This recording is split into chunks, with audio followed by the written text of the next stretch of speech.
500 ঠকাই দিলাম, 1000 টাকা আড়াই ফেলাইলাম, 500 টাকা যাচ্ছে না।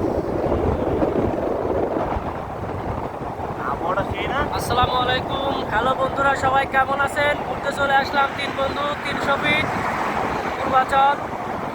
আজকের ওয়েদারটা এত সুন্দর বলার মতো না। ড্রাইভিংয়ে আছে আমার বন্ধু হোসাইন দোস্ত। হাই। তারপরে আছে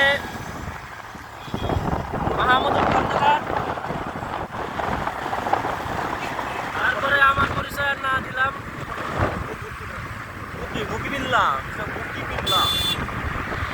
এই রোডটা এত ব্যস্ততাপূর্ণ রোড, খিলক্ষেত আবাসিক প্রকল্প POA